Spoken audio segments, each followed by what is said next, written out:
Vamos começando, né, a nossa live Papo de Terça número 62, o arte-terapeuta e a arte. E por que devemos falar sobre isso? Por que devemos nos manter falando sobre isso, né? Eu considero esse um tema importante e fundamental, né, para todos os terapeutas que usam a expressão artística nos seus atendimentos, né?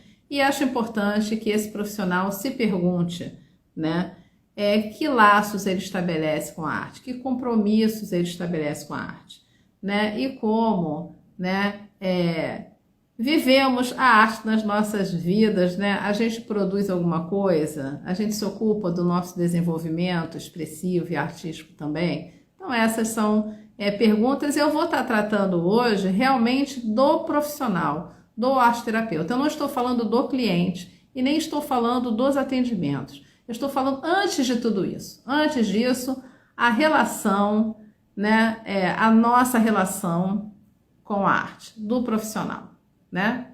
Profissional que também é uma pessoa, né?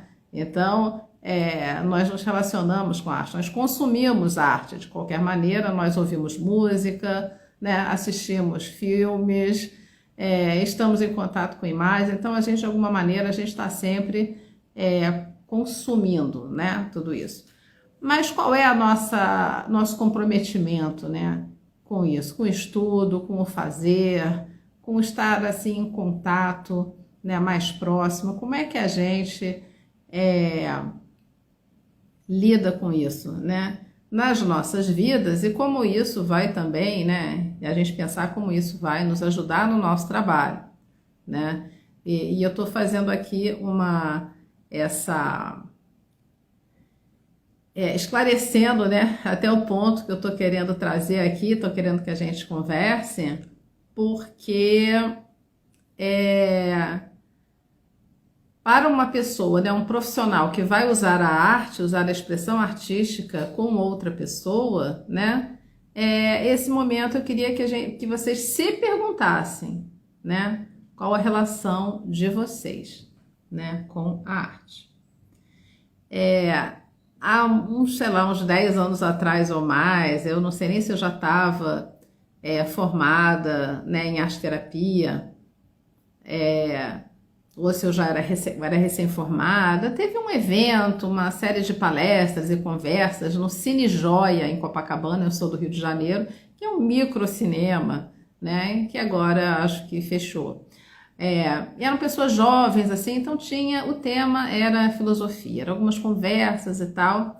E uma coisa que ficou na minha cabeça foi uma apresentação, né, no início que eles fizeram. Eles, quando as pessoas se encontravam, né, essas apresentações, as primeiras apresentações, eram sempre coisas que não interessavam, né? O nome, a profissão, da onde você era, eram informações que não diziam realmente nada sobre aquela pessoa. Né? E eles falavam assim, você devia perguntar o que a pessoa gosta, o que você gosta?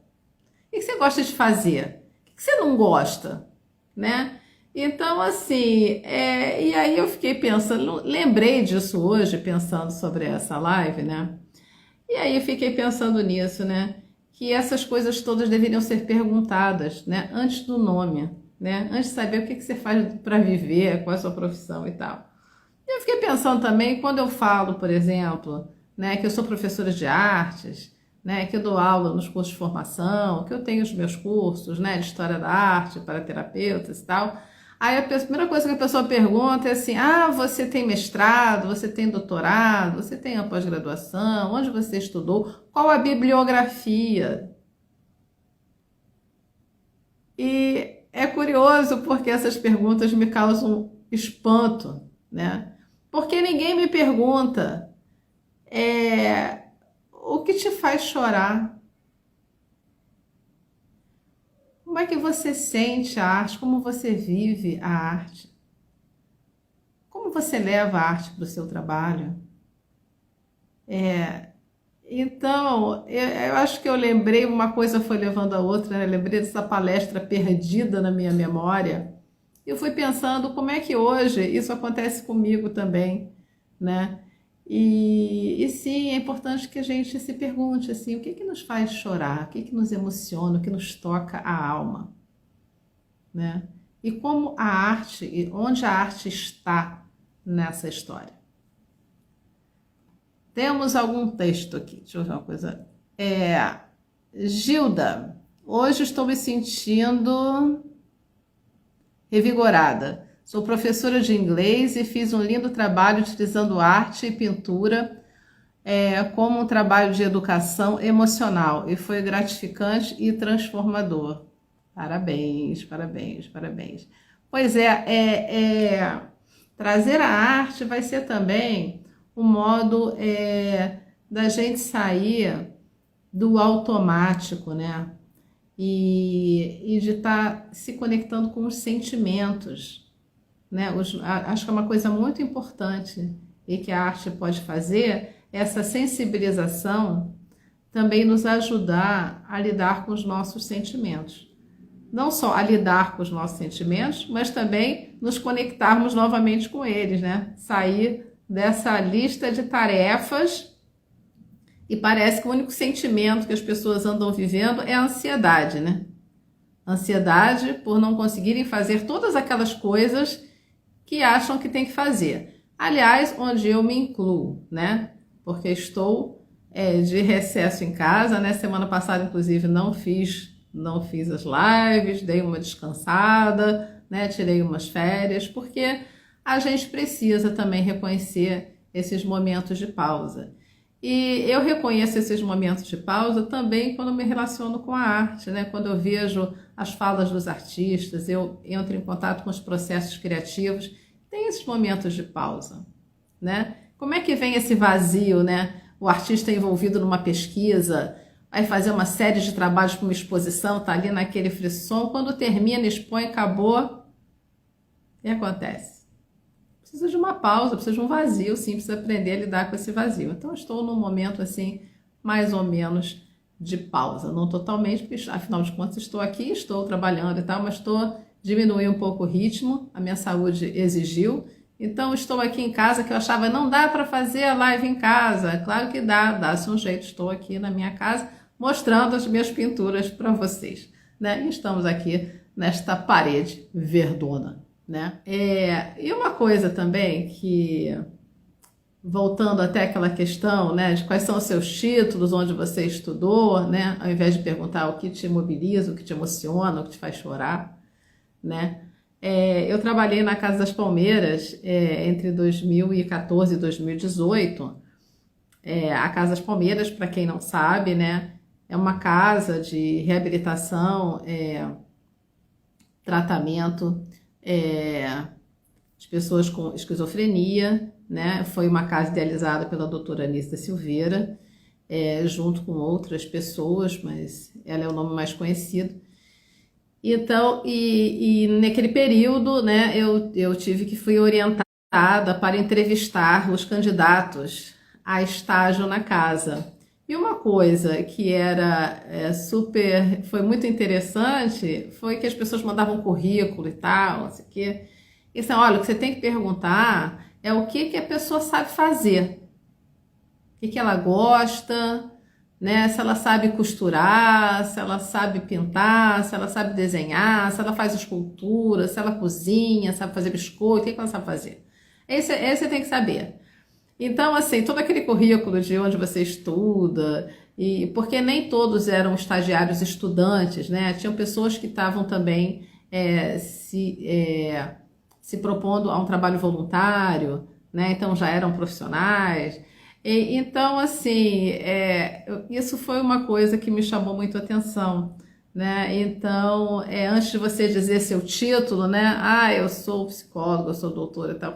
A pergunta era, qual é o seu nome, né?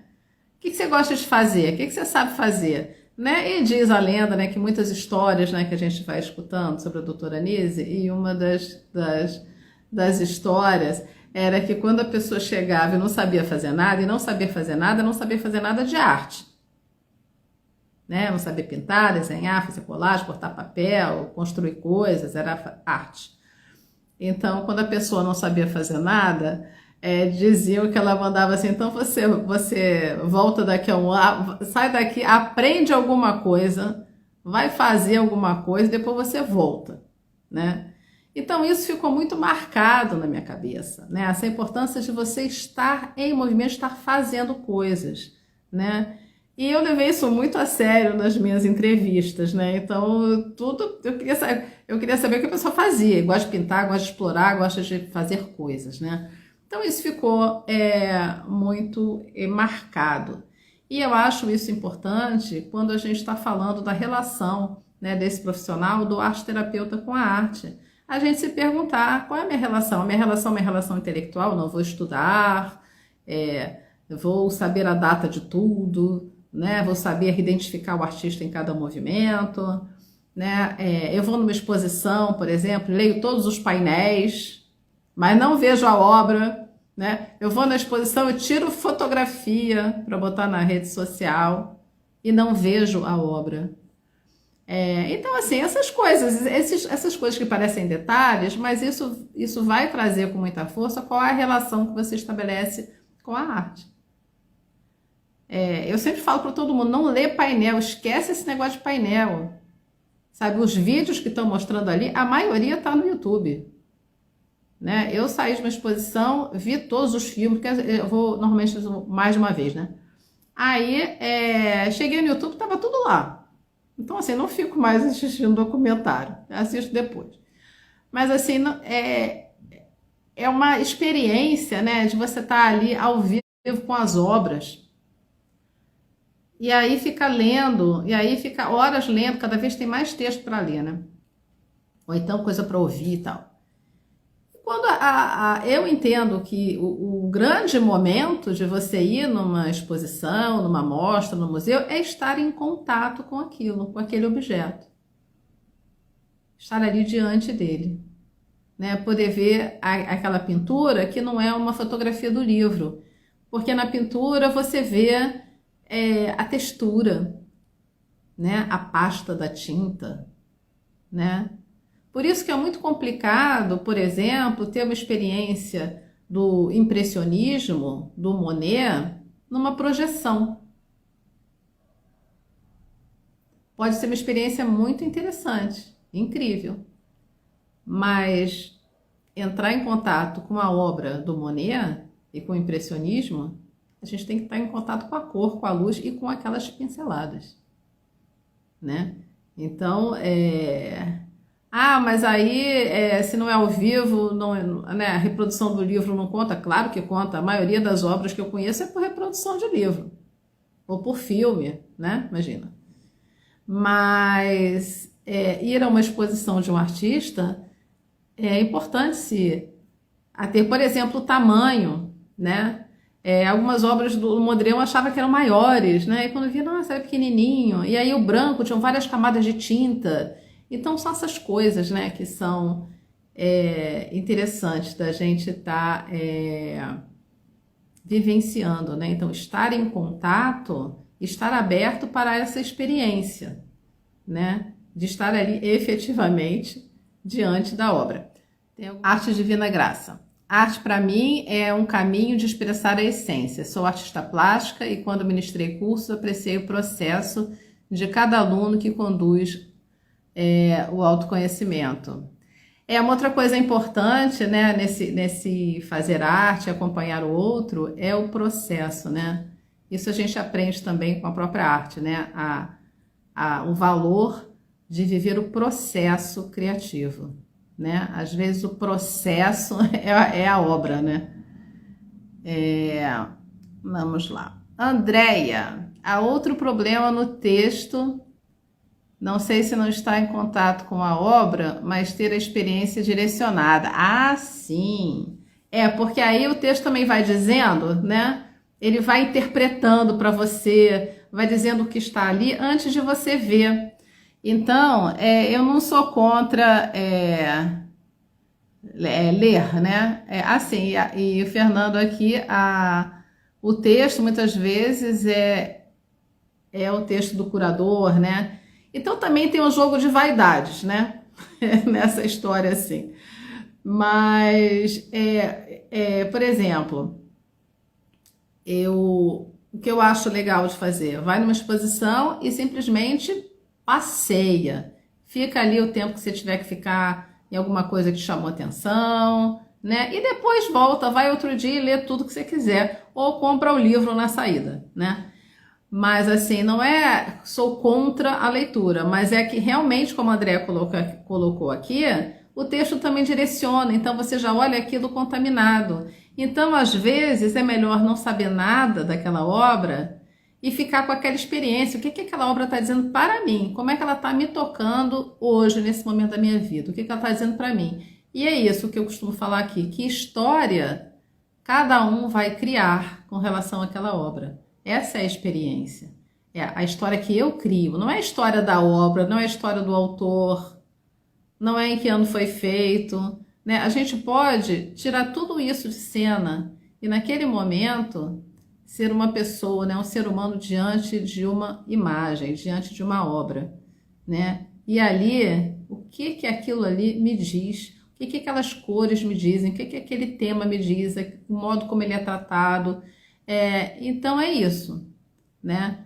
A gente vai ter uma relação diferente em algumas obras da arte contemporânea, né? Que aí vai precisar que você tenha um conhecimento ali para poder ter acesso a ela. Mas isso também não são todas as obras da arte contemporânea, mas algumas. Fernando está falando aqui para a doutora Anise, o processo é mais importante do que o resultado final. Assim, no trabalho, né, na Casa das Palmeiras, era muito assim, acompanhar o processo, né, e depois guardar as imagens e estudá-las. Mas assim, era muito essa questão desse momento, né, desse fazer. E tem uma coisa interessante, eu não sei nem se todo mundo... Eu já falei isso algumas vezes, eu não sei se todos aqui já viram, já sabem e tal. Em 2017, teve um congresso de arte-terapia no Rio de Janeiro. E foi feito foi feita uma pesquisa, né, entre os estudantes, o que é arte-terapia, né? Aí se descobriu duas coisas, a maioria não sabia o que era e os que responderam não faziam menção à arte, então a palavra arte não aparecia nas respostas, né? Isso já era uma desconfiança minha antiga, mas eu gostei muito de ter saído gostei não, né? Mas assim, de certa forma aquilo confirmou a minha desconfiança. Confirmou ali uma desconexão, né, da arte e uma pouca valorização da arte, do estudo da arte, da prática da arte na arte-terapia. Acho que de 2017 para cá muita coisa mudou, né? Eu tenho visto mais artistas entrando na área, o que me deixa assim muito feliz, né? Não que todos tenham que ser artistas, né? Até vou falar um pouco sobre isso também, mas eles contaminam de outro jeito esse meio, eles trazem um movimento diferente, né? Então contaminam os que não se consideram artistas também na área, né? No sentido de também estimular todos a se tornarem e se experimentarem como artistas.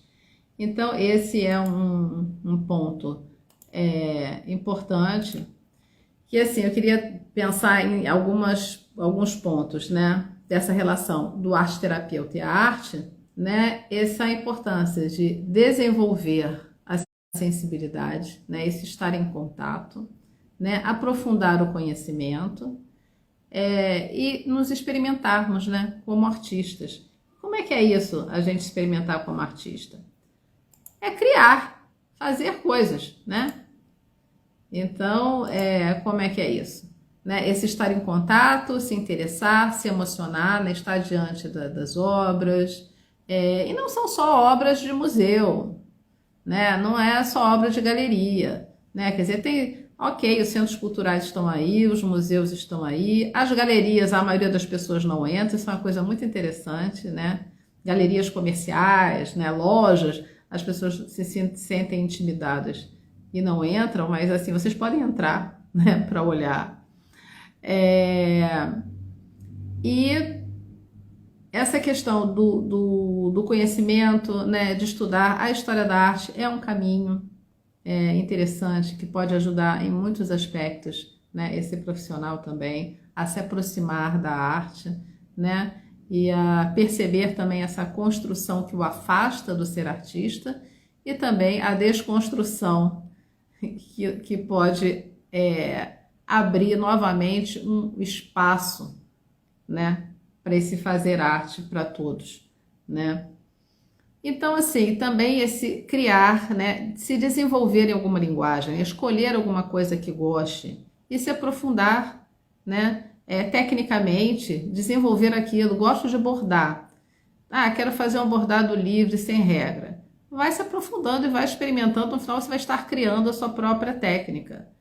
Ah, quero aprender pontos de bordado. Aprenda, faça. Não existe nenhuma restrição à técnica que já existe. Aquilo que o homem já sabe fazer, já descobriu, está aí e você pode usar, né? Aprender e estar usando. Você não tem que ficar descobrindo a roda toda hora, mas você tem um caminho de uma... Quero fazer um bordado, um trabalho com linhas em que eu não tenha regra nenhuma e vou ali fazendo. Ou posso querer ter esse desejo, quero aprender os pontos para fazer aquela flor que eu gostava quando era criança, que eu vi não sei aonde. Também é um caminho. É importante escolher alguma coisa que se goste, que se curta fazer e se desenvolver nisso, né? Pode ser que você fique um tempão trabalhando, por exemplo, com bordado, ou trabalhe bordado em paralelo com pastel seco, com aquarela. Não, vou fazer dança, né? Vou aprender um instrumento. Mas é importante, né, que esse profissional se desenvolva em alguma linguagem, né? E acho até que se desenvolver de verdade, assim, eu curto teatro, vai fazer um curso de teatro mesmo, e não um teatro voltado para a terapia ou um psicodrama que você pode fazer também, mas vai se aventurar aí a subir num palco, ver como é que é, fazer uma exposição, quem sabe? Também pode ser um caminho interessante para entender certas coisas, né? Certos preconceitos que a gente tem. Então, assim, mas o importante, a meu ver, esse trabalho, esse estar em contato, mas assim, se abrindo, né, para essa experiência, para essa sensibilidade, e fazer alguma coisa, né? Se essa coisa vai ser mostrada ou não, é uma decisão individual. Mas fazer, se colocar em movimento, viver os processos. E uma coisa até que escreveram aqui, a importância de registrar os processos. Fazer isso com você mesmo, né? Ter um caderno, escrever tudo o que você sentiu, o que você percebeu. O caderno, esse texto também não precisa necessariamente ser... ele pode ser um registro do processo, um histórico? Pode. Ele também pode ser uma outra obra? Pode. Pode ser uma escrita livre, né? A partir daquela pintura que você fez, mas ele é uma outra obra, então também tem um exercício criativo na escrita, né? Então é esse ir se experimentando, e não tem muito limite para isso, você tem muitas coisas que a gente pode experimentar, e nesse sentido é se experimentar sendo artista, criando, né? Então não tem aqui um compromisso profissional, né? Isso vai ser uma escolha, se você quiser ou não. Mas eu considero fundamental que esse compromisso, né? Esse compromisso com esse fazer, com esse se desenvolver e estar em contato com isso, né?